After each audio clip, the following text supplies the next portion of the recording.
Buenas tardes, jóvenes. En este momento vamos a dar inicio a la tercera unidad de la materia Teorías y Modelos del Aprendizaje. Comencemos con esto. Con una sola vida no aprenderé bastante. Con la luz de otras vidas vivirán otras vidas en mi canto. Pablo Neruda.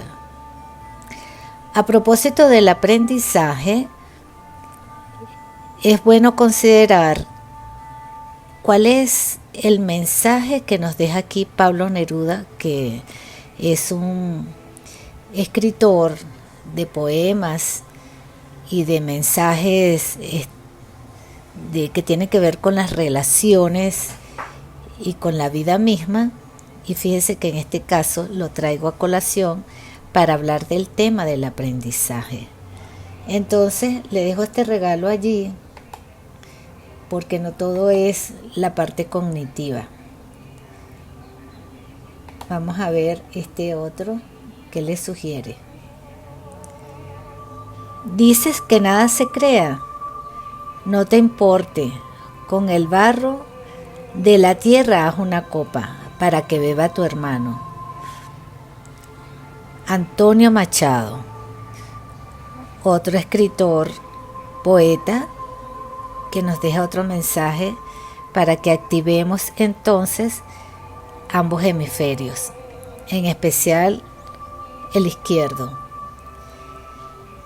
La idea de comenzar a ver estas teorías y modelos del aprendizaje es porque todas ellas nos dan una visión y unas herramientas, mejor dicho, unos elementos para poder diseñar estrategias de enseñanza-aprendizaje para nuestros estudiantes.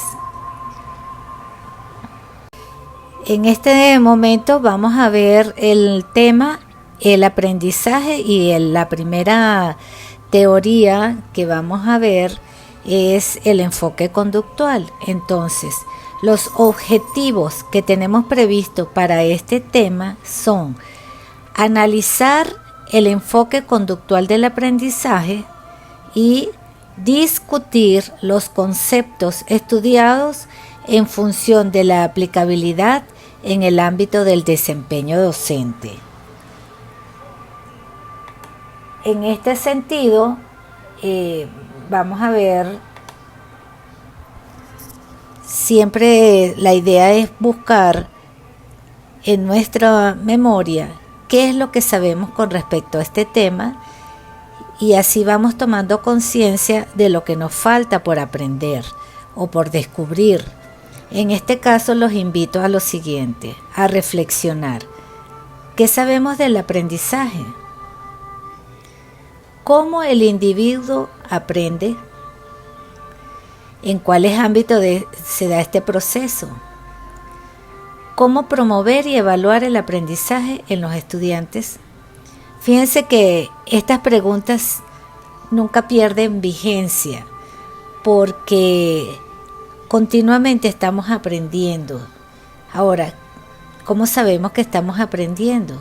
¿Y qué es el aprendizaje en sí? ¿Solamente se da en el ámbito de la escuela? ¿Cómo hacemos para promover y evaluar el aprendizaje en los estudiantes? Entonces ustedes reflexionen sobre estas preguntas e intenten responderlas en sus cuadernos. No para que se lo enseñen al profesor, ni mucho menos, sino para que ustedes tomen conciencia de cómo es este proceso, y así van a poder entender cómo las distintas teorías van aportando o van dando un granito de arena a estas respuestas. Para hablar del enfoque conductual, irremediablemente o irremisiblemente tenemos que comenzar considerando lo que es el condicionamiento clásico. ¿Y qué es esto del condicionamiento clásico? Bueno, fue lo primero que se empezó a revisar para poder explicar el aprendizaje. Ahora, esto fue un proceso fortuito. Me explico. Ivan Pavlov, ruso, fisiólogo, fue el primero quien propuso el término de condicionamiento clásico. Este fisiólogo, fíjense que no tiene nada que ver con el aprendizaje, pero este fisiólogo estaba haciendo unos experimentos con los perros. Él quería estudiar la fisiología de la digestión y para ello utilizaba los perros. ¿Qué hacía? Colocaba unos tubitos de ensayo en el estómago del perro, en la boca, o sea, no sé exactamente cómo eran los dispositivos, pero él estaba midiendo cuál era la cantidad de jugos gástricos y de saliva que producía el perro cuando se enfrentaba al alimento. Entonces, en ese momento, como tenía sus ayudantes en el laboratorio, tenía que tener al perro en un sitio y para empezar a tomar las muestras tenía que avisarle de alguna manera, o bien con una campana o bien con una luz. Y entonces cada vez que sonaba la campana o se prendía una luz antes de presentarle la carne o la comida, el alimento, el perro ya estaba salivando. Entonces se dio cuenta que se daba ese proceso fisiológico gracias a la presentación de estos dos estímulos. Entonces llegó a la conclusión que al asociar dos estímulos de manera que no se parecían en nada, porque la carne no se parece en nada absolutamente a la luz ni al sonido de una campana, y entonces el perro salivaba. De allí que él introdujo los conceptos básicos de estímulo-respuesta, pero estos estímulos eran naturales, neutros. O sea, una carne es un estímulo natural que cuando el animal lo huele o lo ve, se genera, se producen los jugos gástricos. Pero entonces lo otro que se da también cuando presentas una luz y la respuesta es la salivación, entonces esa sería una respuesta condicionada. Entonces hay un estímulo neutro y da una respuesta natural. El estímulo neutro el estímulo natural pues es la carne, y la respuesta natural es la salivación. El estímulo condicionado es la luz o la campana, y la respuesta condicionada sigue siendo la salivación, que probablemente era de menor cantidad que la inicial. Entonces de aquí surge el paradigma estímulo-respuesta. Otro de los autores que estudiamos dentro de lo que es el condicionamiento clásico está John Watson, americano, psicólogo, quien en su trayectoria, su fecha de nacimiento, 1898 hasta 1958. Watson quería saber si todas las emociones se aprenden, por ejemplo, el miedo, y se dedicó a explicar cómo es que el miedo se aprende. Él demostró eso. ¿Cómo lo hizo? Es el famoso caso del niño Albert. Albert era un bebé en ese entonces como de 7, 8 meses, y él lo había llevado a su laboratorio. Todo esto se hacía de acuerdo a lo que vimos en las primeras clases acerca del método científico. Bueno, todo estaba calculado, cronometrado, observado y registrado. El niño Albert jugueteaba con todos los juguetes y muñecos y animales y eso. En ese momento John Watson quería demostrar que el miedo se aprende, y lo que hizo fue, utilizando el mismo principio de Pavlov, cada vez que le mostraban una de esas raticas de laboratorio, cada vez que lo ponían esa ratica frente al niño, él hacía un ruido fuerte. Lo hizo una vez, 2 veces, y cada vez que el niño escuchaba ese ruido se sobresaltaba, y entonces ya no era que le mostraban la ratica, sino cualquier animal peludo, incluso los peluches. Entonces ahí quedaba claramente demostrado que los miedos se aprenden. Ahora, eso estuvo muy bien como experimento. ¿Qué es lo que estuvo mal allí? Como lo que habíamos hablado cuando en la primera clase de los métodos de investigación y las normas APA, en donde se habla de el consentimiento informado y de las consecuencias que puede tener el participar en una investigación. En este caso, el niño, al demostrar miedo ante todos los objetos peludos, eso se llama generalización del estímulo. Y no se sabe cuál es el quantum o la cuantía del terror que le daba al niño tener frente a sí un objeto de esa naturaleza. Y bueno, con mayor razón una rata o cualquier animal con pelos y que se moviera. Les dejo esto de reflexión. Pero en todo caso, Joe Watson en América e Iván Pavlov en Rusia, los dos, utilizando el mismo principio de estímulo-respuesta, demostraron cómo se da el aprendizaje. Ahora, del conductismo clásico nos quedan unos aportes aplicables a la educación.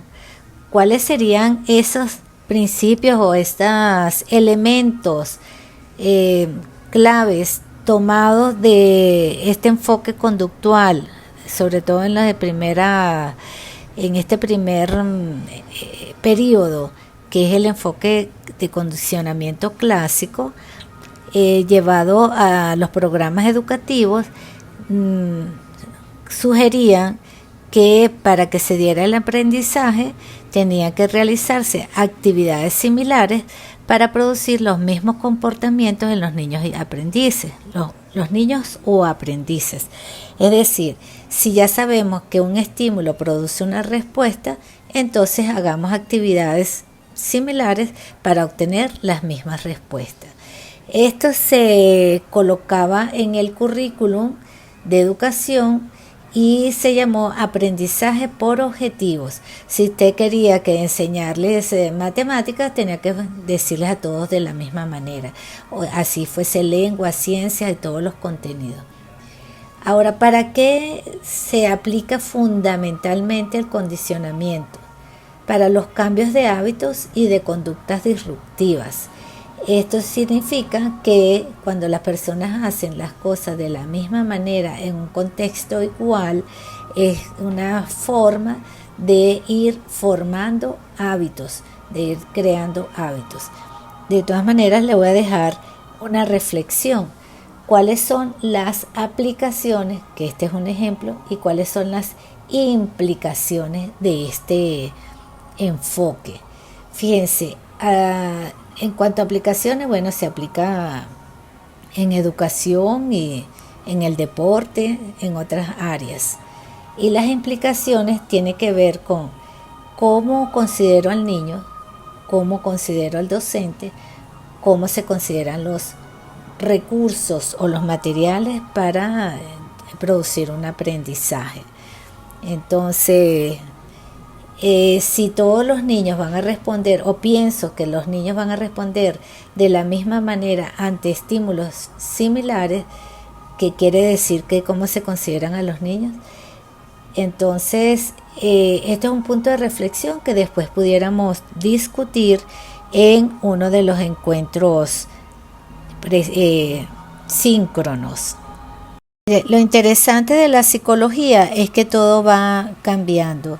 En este caso, luego de cuando Watson y Pavlov hablaban de el condicionamiento clásico y del experimento de Watson, le significó para él una pérdida de la licencia como psicólogo durante un tiempo, llevó a los investigadores a seguir buscando respuestas acerca de cómo es el proceso de aprendizaje. En este caso nos vamos a referir a los trabajos de Edward Thorndike y Burrus Skinner. Entonces, ellos partieron del principio o de la idea que la mayoría de las conductas no son provocadas por estímulos, son emitidas o realizadas de forma voluntaria. Dice que las personas operan de forma activa en su entorno para desencadenar distintos tipos de consecuencias. Aquí viene la diferencia entre condicionamiento clásico y operante. Estos actos deliberados se denominan operantes. Entonces, el proceso de aprendizaje involucrado en la conducta operante se conoce como condicionamiento operante, porque aprendemos a comportarnos de ciertas formas conforme operamos sobre el ambiente. Es decir, hay una acción y en el entorno, una acción específica en un entorno dado, y este entorno da una respuesta que hace que repitamos o no esa conducta. Aquí vamos a incluir entonces los trabajos de Thorndike y Skinner. Ellos contribuyeron de forma significativa a los conocimientos sobre el condicionamiento operante. Los trabajos iniciales de Thorndike en 1913 incluyeron gatos que él colocaba en una caja de escape. Para salir de la caja y alcanzar el alimento que estaba afuera, los gatos tenían que jalar una manivela o realizar alguna otra tarea. Debían actuar sobre el entorno.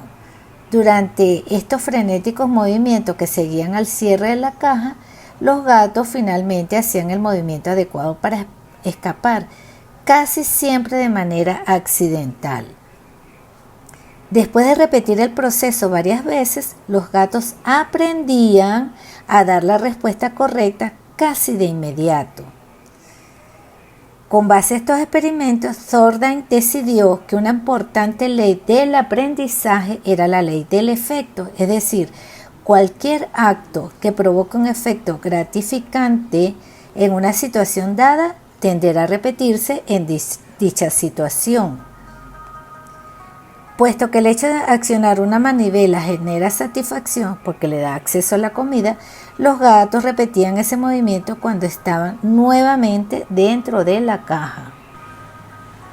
Aunque Thorndike fue el primero que estableció las bases del condicionamiento operante, se considera que el responsable de desarrollar el concepto fue Burrus Frederick Skinner en 1953.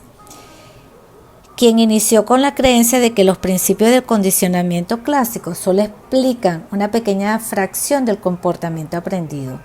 Muchas conductas humanas son operantes, no respondientes como en el clásico. El condicionamiento clásico únicamente describe la forma en que las conductas existentes podrían asociarse con nuevos estímulos. No explica cómo se adquieren nuevas conductas operantes. La conducta como respuesta o acción es solo una palabra que sirve para describir lo que un individuo hace en una situación específica.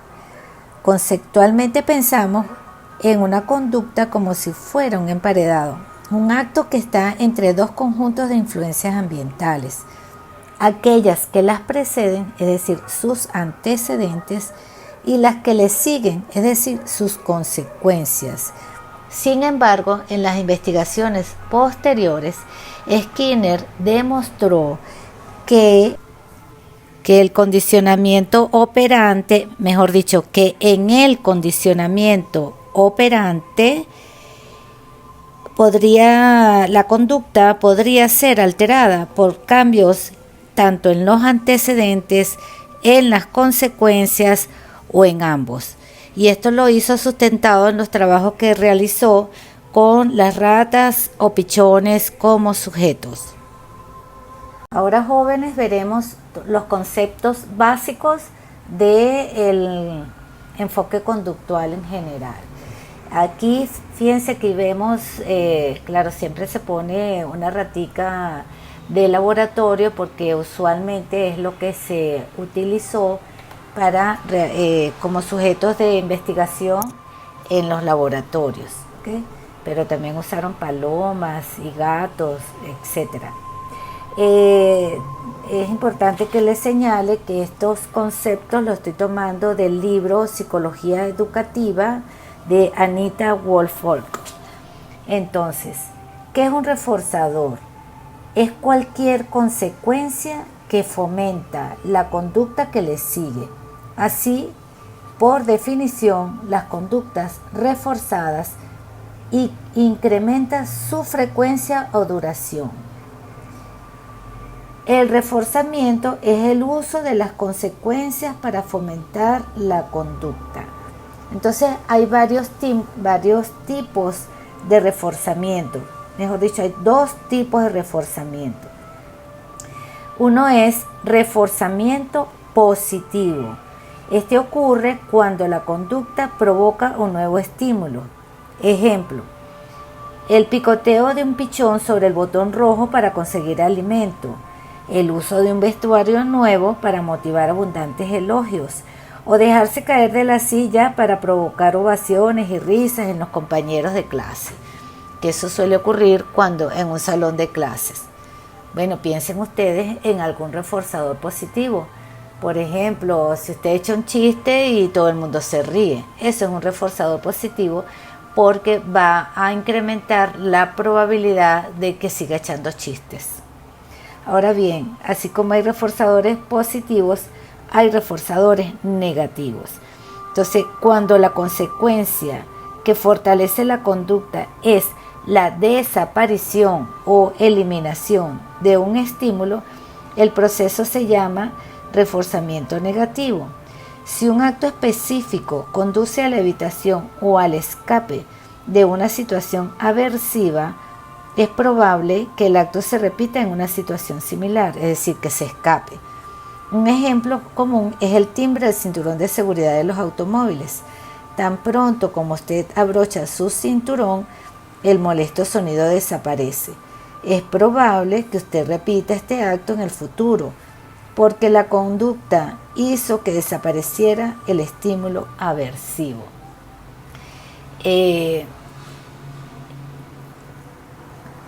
Otro ejemplo es cuando los estudiantes se sienten enfermos justo antes de empezar un examen. Esto hace que ellos escapen de la situación del examen y por eso se dice que es negativo, porque el estímulo, que es el examen, desaparece. Es un reforzamiento porque la conducta que provoca que el estímulo desaparezca, como es el sentirse enfermo, se incrementa o repite. También es posible que influya el condicionamiento clásico. Quizá los estudiantes estén condicionados a experimentar reacciones fisiológicas desagradables ante los exámenes. Pero como estamos hablando de condicionamiento operante, vamos a calificarlo como reforzador negativo en el sentido que su presencia reduce una conducta, es decir, el hecho de que haya la posibilidad de presentar un examen, entonces se siente enfermo y eso hace que se elimine el examen o simplemente no presenta el examen. Lo negativo de este reforzamiento no implica que la conducta reforzada sea necesariamente negativa. El significado se acerca más al de los números negativos, es decir, algo se resta. Asocie reforzamiento positivo y negativo con sumar o restar algo después de una conducta. Continuando con los conceptos básicos, es importante considerar que estos conceptos pertenecen al enfoque conductual, que cuando se hablaba de condicionamiento clásico tenía una connotación de una manera y en el condicionamiento operante tiene otra. Por ejemplo, En el condicionamiento clásico, la generalización es la tendencia de un estímulo similar al estímulo condicionado a producir una respuesta parecida a la respuesta condicionada. La generalización en el condicionamiento operante implica dar la misma respuesta ante estímulos similares. Es de especial interés la magnitud en que la conducta se generaliza de una situación a otra. Por ejemplo, si el elogio de un maestro provoca que el estudiante trabaje con mayor empeño en la clase, se pregunta, ¿se generalizará el mayor esfuerzo del estudiante fuera de la clase o en las tareas en la casa? ¿Será lo mismo si elogia por ejemplo, sus respuestas en inglés a sus respuestas en historia, matemáticas o lengua? Bueno, en el condicionamiento clásico, la discriminación implica responder a ciertos estímulos pero no a otros. La discriminación en el condicionamiento operante se refiere a la diferenciación de estímulos o eventos ambientales. Por ejemplo, en clases, el estudiante sabe que si el docente pone un letrero que dice matemáticas, sabe que allí va a poner los trabajos de matemáticas, y si en el otro pone castellano, va a colocar los de castellano. Entonces, en la escuela hay muchos letreros que le indican al estudiante cómo va a actuar, qué respuesta debe dar. A esto se refiere. Y en cuanto a la extinción en el condicionamiento operante, esta se presenta cuando ya no se refuerza más una conducta que antes se reforzaba y en consecuencia esta disminuye.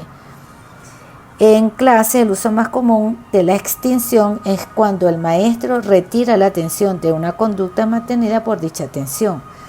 Por ejemplo, en algunos casos, la atención del maestro involuntariamente refuerza la mala conducta de un estudiante, como cuando uno molesta a otro y el maestro de inmediato le habla para que deje de hacer eso. Entonces, lejos de eliminar la conducta, lo que hace es estarla reforzando. Igual pasa con los padres, que cuando el niño quiere algo, se pone a llorar y a patalear, el padre le da lo que quiere para que deje de hacer eso que está haciendo, pero resulta que lo está reforzando. Entonces, con esto hemos visto en general los conceptos básicos. Todavía quedan otros aspectos por responder. En la lámina donde aparece las ratas de laboratorio en una caja que es un laberinto, y la otra es la que se llama la caja de Skinner, simplemente lo que hace es representar de manera gráfica lo que hasta ahora hemos conversado. Es decir, cuál es la diferencia de la respuesta operante versus la respuesta evocada, en la que hemos estado hablando. La operante corresponde al condicionamiento operante, mientras que la otra corresponde al condicionamiento clásico. Entonces, esta parte la voy a dejar para que ustedes también busquen en el libro. En este caso, estoy leyendo también el libro de Psicología de la Educación de John Santrock. Desde la página 216 en adelante, ustedes van a encontrar todo lo referido al condicionamiento operante, como fueron los experimentos que realizó Skinner, para que puedan comprender por qué él llegó a las conclusiones a las que llegó. Ahora hay un aspecto importante que hay que considerar, que es el castigo. Casi no se habla de castigo porque siempre tiene la connotación negativa y depende de cómo se aplique. El castigo es también una buena herramienta dependiendo del concepto que se tenga del mismo. En este caso, el castigo es una consecuencia que disminuye la probabilidad de que se presente una conducta, así como lo vemos en el libro de Santrock, que dice que el estudiante interrumpe al maestro. Por ejemplo, el maestro, que es la consecuencia lógica, sanciona verbalmente al estudiante, ¿Y cuál es la consecuencia o la conducta futura? Es el estudiante deja de interrumpir al maestro. Entonces, para que el castigo sea eficiente, debe ser rápido, suficiente, sistemático. Llevado a la vida cotidiana, por ejemplo, un niño en su casa toca algo que no debía tocar en su casa, el padre le dice no toques eso, pero se lo dice en un tono ni gritado, sino firme y viéndolo, no toques eso. Entonces cada vez que él vaya a tocar eso le dice no toques eso, y tiene que ser sistemático, o sea, siempre de la misma manera, hasta que él deja de tocarlo. Es distinto caerle a golpes o darle un correazo o hacerle daño. Y estos son los inconvenientes del castigo cuando es aplicado así, cuando se inflige dolor, ¿no? Entonces, estos inconvenientes son que suprime conductas, mas no introduce conductas nuevas. Es decir, el joven, el estudiante, el aprendiz, el hijo, no muestra la conducta, sino que la evita cuando la persona está presente, ¿no? Y esto además produce emociones desagradables, le da rabia, le da tristeza, le da vergüenza, y en algunos casos le produce dolor. Entonces, y quien aplica el castigo también tiene que revisar si lo hace descargando toda su rabia y bueno, y de otra forma. Entonces lo mejor es que se le diga, vamos a aplicar una sanción. Ante una situación, ante un evento dado, se aplica una sanción consona con el evento. O sea, rompiste el cuaderno, ahora lo pegas y vas a trabajar en él todo roto. Por ejemplo, a veces no le dan esos cuadernos, esas cosas, si lo hizo al propósito, porque le da vergüenza al padre que la maestra que va a decir. Pero en este caso se trata de educar al hijo, formarlo y hacer que él se responsabilice por sus acciones. Vemos de manera esquemática cómo se produce el aprendizaje según Skinner.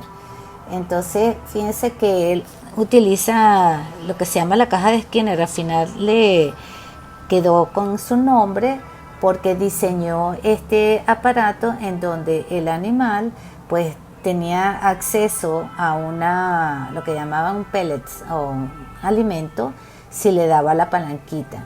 Entonces la rata daba una respuesta accidental. La rata, la paloma, lo que estaba el sujeto que estuviese allí, al darle esa respuesta, recibía su premio.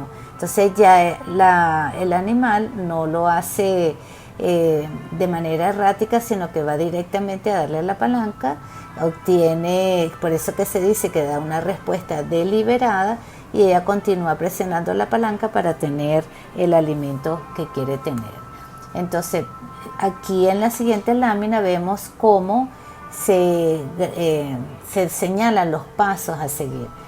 Primero debe restringir el ambiente, que es lo que se llama la caja de Skinner. No tiene más otros estímulos. La paloma espera la respuesta. ¿Cuál es la respuesta? Dar un picotazo a la palanca. Esto incrementa la motivación al recibir estos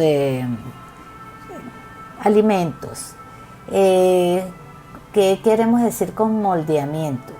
Cuando la conducta es muy compleja, se separa por partes y se va incrementando o añadiendo otros pasos de esa conducta hasta que logre el comportamiento completo.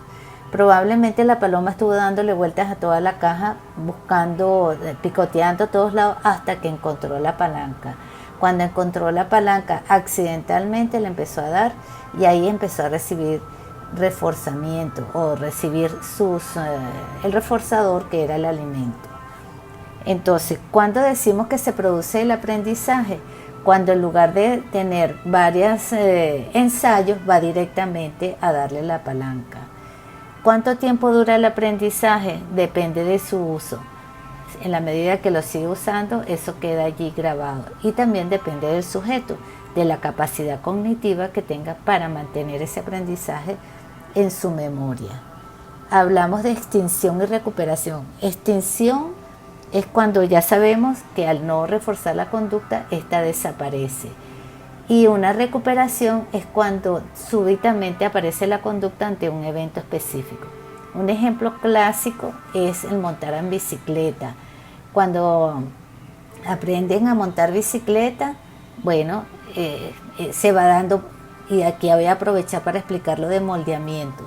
Para aprender a montar bicicleta, primero tiene que lograr el equilibrio, tiene las dos rueditas, va aprendiendo a mantenerse, le quitan una rueda, le quitan la otra y logra andar sin las rueditas, sino solo con las dos ruedas grandes, pues. Luego, bueno, se perdió la bicicleta, dejó de usar la bicicleta, ya no muestra esa conducta de montar bicicleta. Pero pasado el tiempo, la persona tiene una nueva bicicleta y poco a poco, paso a paso, recupera ese aprendizaje. A eso se llama recuperación. Con respecto a la generalización y discriminación, ya lo hablamos antes. Dijimos antes, el analista o el que hace, el psicólogo que va a hacer la aplicación de esta modificación de conducta, tiene que primero identificar cuáles son los reforzadores que sirven para ese niño en particular. Para un niño puede ser los elogios, para otro puede ser salir con los compañeros, para otro puede ser el uso de un equipo electrónico, o sea, el iPad o algún otro juguete de ese tipo. Por supuesto que eso depende también de lo que al niño le gusta y de lo que a lo que tiene acceso. Un niño que tiene muchos carritos no va a ser atractivo darle un carrito de más. En cambio, el que no tiene, ese es tremendo reforzador.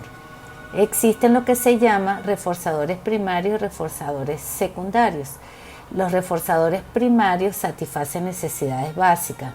Un caramelo, una gelatina, agua, dormir, salir al parque, o sea, salir a jugar, movimiento.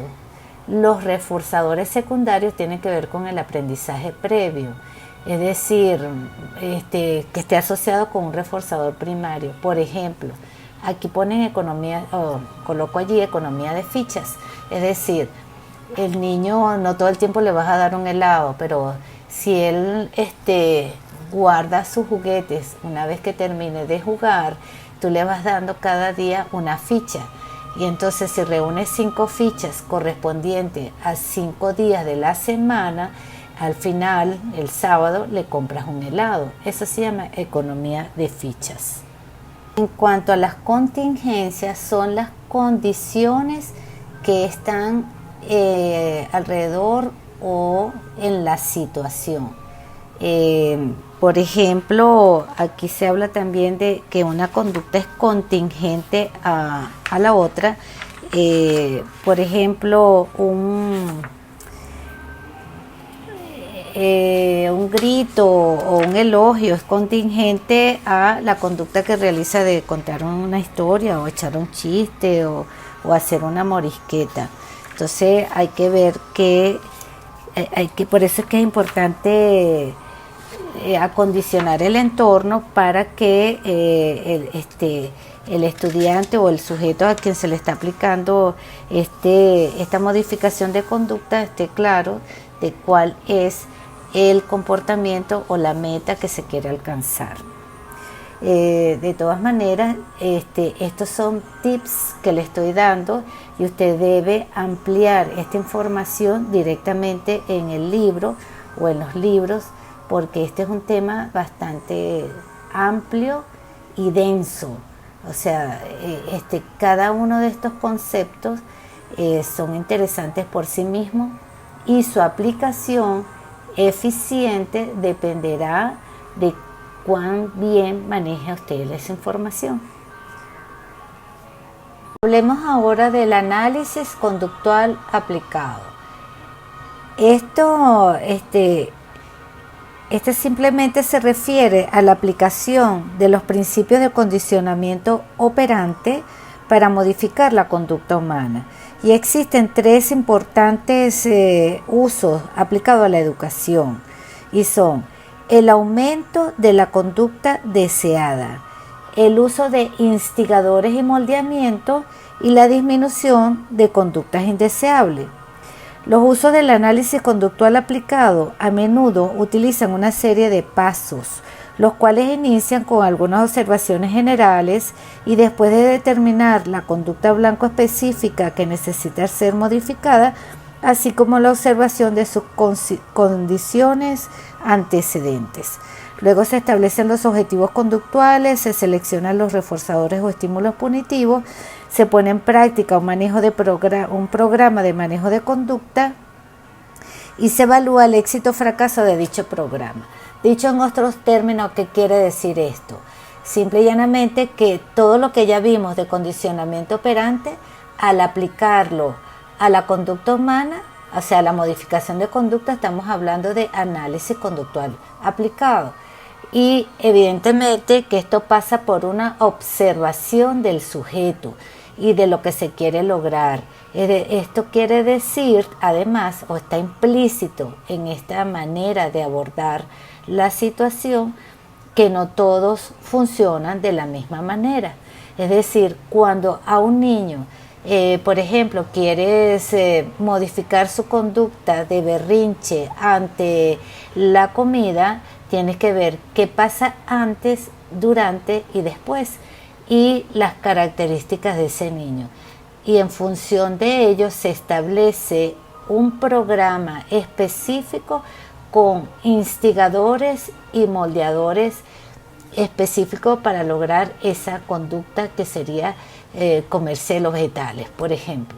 Entonces, eso es cuando se dice conducta blanco específica, es específicamente, y valga la redundancia, cuál conducta es la que se quiere. Para incrementar las conductas deseables hay que seguir una serie de pasos, pero primero hablemos del principio de Premack. Este es un principio que establece que una actividad de alta probabilidad puede servir como reforzador para una de baja probabilidad. Un ejemplo de esto es cuando un maestro de escuela primaria le dice a un niño: cuando termines tu tarea escrita, podrás jugar en la computadora. O un profesor de educación preescolar le dice a un niño: si recoges los bloques, entonces puedes ayudar a la señorita María a preparar los bocadillos o los sándwiches o la merienda. Esto no está restringido a un solo niño, sino que también puede utilizarse con toda la clase. Por ejemplo, el maestro pudiera decirle a la clase que si todos terminan la tarea que estén haciendo, pueden salir al parque. He visto ya lo que es el principio de Premack y sus ejemplos. Seguimos con los pasos a seguir para poder incrementar conductas deseables. Entonces, es importante aplicar los reforzadores de manera contingente y oportuna. ¿Qué significa eso? Si tú le dices a un niño, vas a ir al parque, es en ese momento que el niño va a ir al parque, no el año que viene. Por eso se habla que sea de manera contingente, es decir, inmediatamente con la conducta y oportuno. Seleccionar el mejor programa de reforzamiento, considerar la elaboración de contratos, hacer un uso eficaz del reforzamiento negativo y utilizar instigadores y moldeamientos. Bueno, veamos un poco cada uno de estos conceptos. Hablemos de instigadores y también de elaborar contratos y de moldeamiento. Entonces, la elaboración de contratos, que se usa también para incrementar conductas deseables, significa poner por escrito las contingencias del reforzamiento. Es decir, que si surgen problemas y los niños no cumplen su parte del trato, el maestro puede mostrarle el contrato que escribieron. El analista conductual aplicado sugiere que un contrato del aula debe ser el resultado de la participación tanto del maestro como del estudiante. Igual pasa en casa, los padres también pueden suscribir un contrato con sus hijos llegando a acuerdos, pues que no sea solo lo que la madre quiere, sino también escuchar lo que el niño también a que se compromete. Y en cuanto a los instigadores, un instigador es un estímulo o indicio añadido que se aplica justo antes de una respuesta y que incrementa la probabilidad de que ésta ocurra. Por ejemplo, cuando un profesor o una maestra está enseñando la lectura, sostiene una tarjeta que dice fueron y dice no fue sino, y saca la tarjeta fueron, está utilizando un instigador verbal. Un maestro de arte que coloca la etiqueta acuarelas a un grupo de pinturas y óleos a otro también está empleando instigadores. Estos ayudan a que se dé la conducta. Una vez que los estudiantes muestran consistentemente las respuestas correctas, los instigadores dejan de ser necesarios. Y en cuanto al moldeamiento, es la enseñanza de nuevas conductas al reforzar las aproximaciones sucesivas a una conducta meta especificada. Por ejemplo, también cuando le estás enseñando a atarse los zapatos, que empieza, a los niños de 5 años les cuesta un poco, entonces empiezas haciendo un nudo, después el otro, hasta que él mismo aprende a amarrarse los zapatos. Y por supuesto, hacer un uso eficaz del reforzamiento negativo. No todo el tiempo puede hacer uso de ese reforzamiento, sino que organiza cuáles serían los que va a usar en un momento dado. Y cuando coloca todo eso como en un plan, es lo que se llama un programa de modificación de conducta. Hablemos de cómo haríamos para disminuir conductas desagradables. Entonces, lo primero que hay que saber es usar reforzamiento diferencial. Esto significa que el profesor o el maestro o la madre refuerza la conducta que es más apropiada o que es incompatible con lo que el niño está haciendo. Por ejemplo, reforzar al niño para realizar actividades de aprendizaje en una computadora en lugar de jugar con esta. Ser cortés en lugar de interrumpir, por estar sentado en lugar de estar corriendo por el salón, o recoger sus juguetes en lugar de dejarlos regados. Eso es uso de reforzamiento diferencial. Finalizar el reforzamiento significa que dejar de reforzar aquellas conductas que ya no quiere reforzar. Es decir, si el niño grita y usted lo reprime, le grita también de alguna manera o lo amenaza, de alguna manera está reforzando esa conducta. Entonces, lo que tiene que hacer es dejar de hacerlo. Luego, retiro de estímulos deseables. Suponga que ha probado las 2 primeras opciones y que no han funcionado. Una tercera opción es retirar estímulos deseables al estudiante. 2 estrategias para lograr esto son tiempo fuera y costo de respuesta. Tiempo fuera es alejar a un individuo, a un niño, de un reforzamiento positivo. Por ejemplo, en lugar de irte a jugar al parque, te vas a quedar sentado ahí en el rincón. Y el costo de respuesta, bueno, habíamos hablado antes de las fichas que tenía. Entonces, como tú no hiciste esto, te quito una ficha o te quito la oportunidad o el dinero para comprarte el helado que te habías ganado. Luego, lo otro que también se suele usar es la presencia de estímulos aversivos o el castigo. Los estímulos aversivos son desagradables, como cuando un maestro le grita a un estudiante o un padre da nalgadas al hijo. Ya sabemos que los castigos físicos no están recomendados porque usualmente va cargado de mucha violencia, mucha emotividad, que lejos de eliminar la conducta, lo que hace es que la oculta y se llena de mucho resentimiento, lo cual no es nada bueno.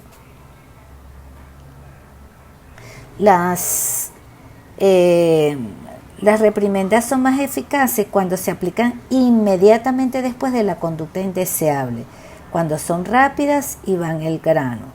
No requieren de gritos, ya que esto suele aumentar el nivel de ruido del salón de clases y presenta al maestro como un modelo sin control, un ogro para los estudiantes.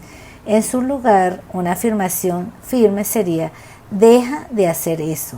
Con contacto visual suele ser suficiente para detener la conducta indeseable. Otra estrategia consiste en apartar al estudiante y reprenderlo en privado y no enfrente de toda la clase para que no genere en él vergüenza y resentimiento. Por último, veremos aquí un programa de modificación de conducta. Este es un ejemplo. Uno es: conoce y maneja tus emociones, un cartel donde se muestran las emociones de las personas y donde el estudiante puede decir, bueno, hoy me siento así, y pone la alegre, la triste, con rabia, porque todas las emociones son emociones, no son ni buenas ni malas, sino que es la expresión de ellas de manera inadecuada y sostenida en el tiempo es lo que hace que sea desagradable o inadecuado su adaptación al entorno. Luego tenemos un intercambio de fichas ganadas, que ahí está lectura de cuentos, jugar con rompecabezas. Esa es la aplicación directa del análisis conductual aplicado. Igual en la otra lámina que dice frases y refuerzo, entonces una frase negativo: vengan niños que no tengo toda la tarde, o sea, apúrense, ¿no? Mientras que en el otro, que más bien invita a que realicen la actividad: chicos, ya es tarde y hay que preparar la cena. Quien llega primero me ayuda a preparar la cena. Entonces eso es mucho más atractivo y puede ser un instigador para que también contribuya con la preparación de la cena. Este último esquema trae lo que son los programas intermitente y continuo. Se refiere a que si se da el reforzamiento de manera intermitente o de manera continua. El programa de reforzamiento continuo significa o implica la presentación de un reforzador después de cada conducta adecuada. Y el programa de reforzamiento intermitente es la presentación de un reforzador después de un determinado número de respuestas, pero no todas. Aquí, como vemos en este esquema, el intermitente puede ser de razón o de intervalo. Cuando decimos de razón se refiere a la conducta, y cuando decimos de intervalo se refiere al tiempo. Entonces, un programa intermitente de razón fijo es cada que se presenta la conducta cada vez y se le da un reforzador, cada vez que se presenta. En cambio, el de razón variable es que puede ser unas veces sí y unas veces no. Como su nombre lo dice, variable. De intervalo fijo es cada cierto tiempo, fijo, es decir, cada hora, por ejemplo. Y si es de intervalo variable, es unas veces sí, unas veces no. O sea, los 2 primeros días y después más nunca y después otra vez. O sea, que lo que varía es el tiempo. Bueno, con esto terminamos todo lo que es el análisis conductual aplicado y todo lo que implica el enfoque conductual del aprendizaje. Entonces, de este enfoque teórico, yo les invito a que piensen qué es lo importante. Otros ejemplos lo tenemos en esta lámina, donde aparece una frase con un guión y otro donde dice refuerzo con una cruz. La frase negativa es: vengan niños que no tengo toda la tarde. ¿Por qué es negativa? ¿Qué es lo que subyace a esa manera de expresar? Ahora veamos la otra, que es de refuerzo positivo. Chicos, ya es tarde y hay que preparar la cena. Quien llegue primero me ayuda con la cena. Aquí se va a reforzar la conducta de ayudar a la madre a preparar la cena y además que vayan rápido. Esa es la manera adecuada de decirlo. Esta lámina donde vemos un esquema de lo que son los programas intermitente y continuo, y aquí vamos a explicar un poquito. Se trata de programas de modificación de conducta, que es lo que venimos hablando. Cuando decimos un programa de reforzamiento continuo, implica la presentación de un reforzador después de cada respuesta adecuada, mientras que un programa de reforzamiento intermitente es la presentación de un reforzador después de un determinado número de respuestas, más no de todas. Ahora aquí podemos observar que el intermitente tiene se divide a su vez en dos. Intermitente de razón, intermitente de intervalo. Cuando hablamos de razón puede ser fijo o variable. Si es de razón tiene que ver con conductas. Entonces cuando es fijo es cada vez que aparece esa conducta se refuerza. Y cuando es variable puede ser unas veces sí y unas veces no. Luego, cuando hablamos de intervalo, un programa intermitente de intervalo tiene que ver con el tiempo. Y es, por ejemplo, si es de intervalo fijo, cada 5 minutos, cada 10 minutos o cada media hora. Mientras que si es de intervalo variable, es una vez cada 5 minutos, después de 1 hora, después 3 horas y así, que no es constante, que no es fijo. ¿Okay? Bueno, jóvenes, ahora ya con esta última lámina hemos revisado todo lo referido a el enfoque conductual del aprendizaje. Entonces les dejo estas preguntas de reflexión que probablemente las coloque en el aula como un foro de discusión. Entonces, de este enfoque teórico, ¿qué es lo que considero importante? ¿Para qué me sirve? ¿Qué son los programas de reforzamiento? Intervalos fijos, intervalos variables, tiempos respuesta y ejemplos. Esto es simplemente a modo de repaso, de fijar lo que hemos aprendido, porque esta es una información bastante amplia, densa y, como les dije, solo con la práctica y, claro, entendiendo bien de qué se trata. Entonces tenemos que leer, tenemos que buscar qué sabemos, qué no sabemos y luego afianzar esa otra información. Para ello les coloco como bibliografía, bueno, aquí tienen el libro de Charles Morris, Psicología, tienen el de Santrock, pero también tienen el de Anita Woodfolk, que es el que faltó aquí en la bibliografía, pero se los he dicho muchas veces. Tienen que buscar en la bibliografía que está en el aula. Estaremos en contacto entonces.